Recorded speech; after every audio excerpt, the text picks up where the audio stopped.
City, Radio Espantoso.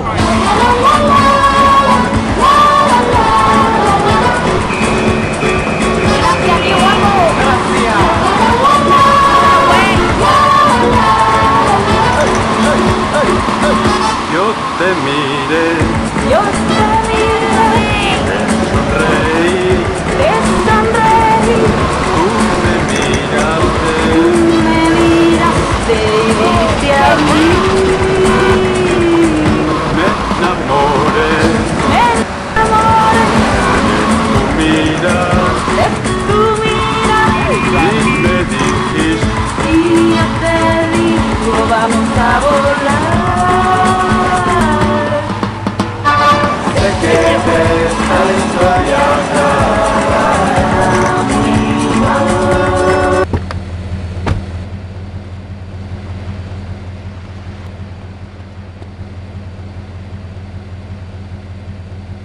Sorry, but I just can't swallow this come right on, now. darling. He's hung like a sperm whale, for pity's sake. How can you not feel the part? But Stevie...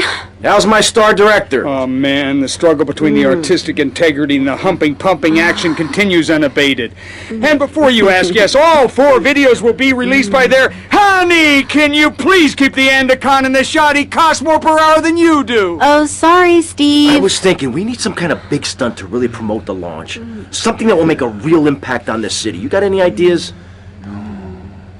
Well, in the old days, they used to have gala events, stars, limos, the night sky crisscross with searchlights. Searchlights. I got an idea.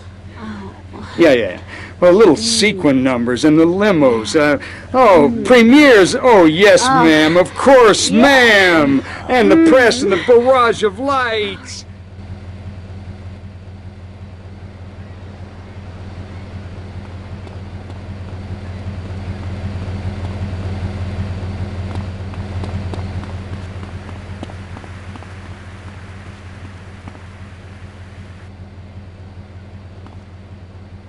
I understand your hormones rage like a wild animal and you want to ravage one another like there's no tomorrow, but you have to ignore what your body is telling you and work for a higher calling, like construction. We're building a statue and we need your help. Call me now. You know, pretty soon you won't be able to tell who's a human and who... Why, the corporation is working on it right now. I know, I read about it. I tell my kids not to kiss other kids at school. It might be an android, suck your brains out. You must have seen the mini-series event on television. I read it in a book. We've got to stop looking at the stars, all this science fiction, and focus on the family. Now, if you really want to dance like you're on the moon, go there and leave us in peace. And that's a fact. What's a fact? I'm sorry, Maurice, but I have to tell you, I moved to Florida to bring my kids up the American way in a theme park. And that's just the kind of person I am, opinionated and moronic. I see. Well, this panel is certainly interesting. The issue is morality. Recently, rock artists joined together to provide famine aid to Alaska with the song, Do They Know It's the 4th of July? Critics complain it's immoral to meddle in the affairs of other peoples and cultures. Pastor Richards... What? What do you make of meddling in other people's business like an over-opinionated sociopath? Well, let me say that money could have gone to much better things, like reserving a place by my side in the Pastor Richard Salvation statue. But I digress and plug.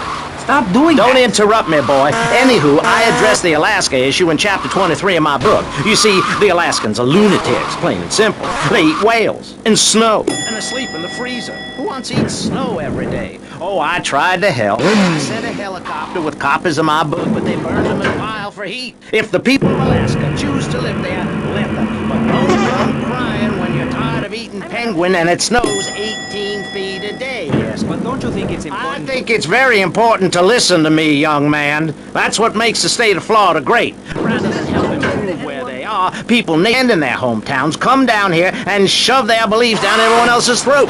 That's the American way, always has been. We should send some pictures of Florida to those people in Alaska. I tell you, they'd throw down that bear pelt, saddle up the sled dogs, and get pulled all the way to Vice City. And I should know, I'm from Mars. No, you're not. Mars, Alabama. I founded 3 colleges there. The problem with Alaska is that people don't get naked.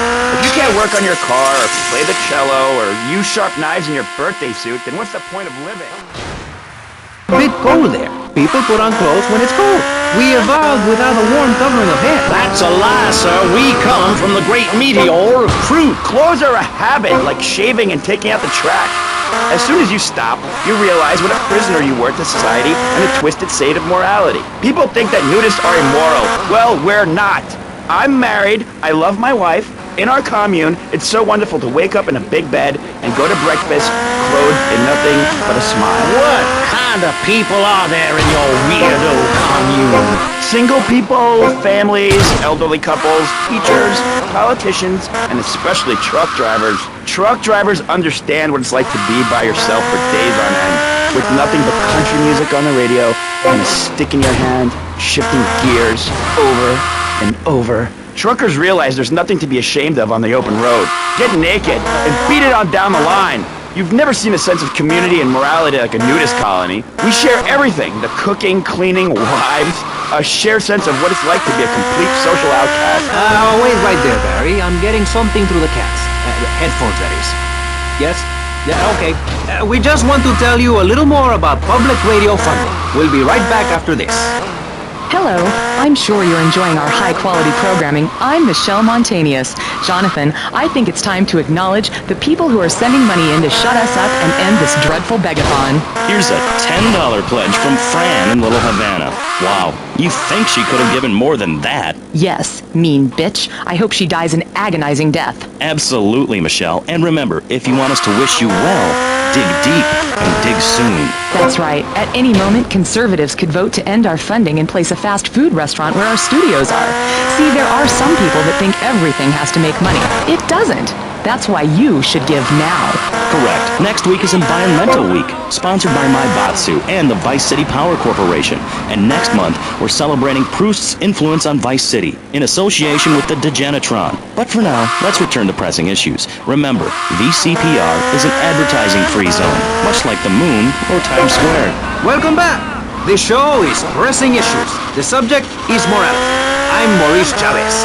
Let's carry on pressing the issue. Now, when the Europeans were done ruining their continent with bland food and soccer riots and arrived in the Americas in the late 15th century, the subject soon turned to morality. You see, Europeans wanted to colonize America, so they had somebody to make fun of. The Pilgrims left England for the religious freedom in Holland, where they visited coffee shops, and after they packed up their ships with plenty of coffee, tea, and cakes to liven up the trip, they set sail for the New World, which they heard had a magnificent roller coaster. Once they got here, they were very hungry, having been on a ship for 65 days. So they ate for 3 days straight. Thanksgiving quickly became an annual custom. America was founded by people who wanted a place where they could tell other people how to live. And I'm a history major. But do we have the right? The question, is it moral to celebrate Thanksgiving, a holiday that is clearly about gluttony, annoying relatives, and awful casserole? Well, I for one love a casserole, and at my weekly meeting my congregation has a potluck. You see, a casserole is a lot like life, Maurice, and that's the basis of my philosophy. If you put a bunch of leftovers from the fridge in a pan and bake it, somebody will probably eat it. It's like my book. You believe in your favorite sports team, then they get massacred. You believe in gravity, then it turns upside down on you. You love your favorite TV show, then the network ends it with a lousy finale. But you can believe in me, and if you believe in something, support it. It's one thing to love something, but if you don't shower it with money, then just don't talk to me. Communism, don't make me puke my guts out, please. Well, I myself love casseroles on Thanksgiving. And the way to teach your children the rich history of America is through theme parks. I just love Pilgrim World, especially the part where you get to slaughter your own buffalo and take home the meat. A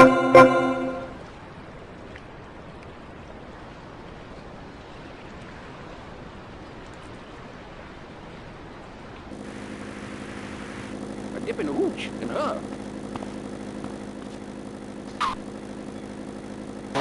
He's learning bad language, like when my family go out to dinner, we're starting from scratch, even if...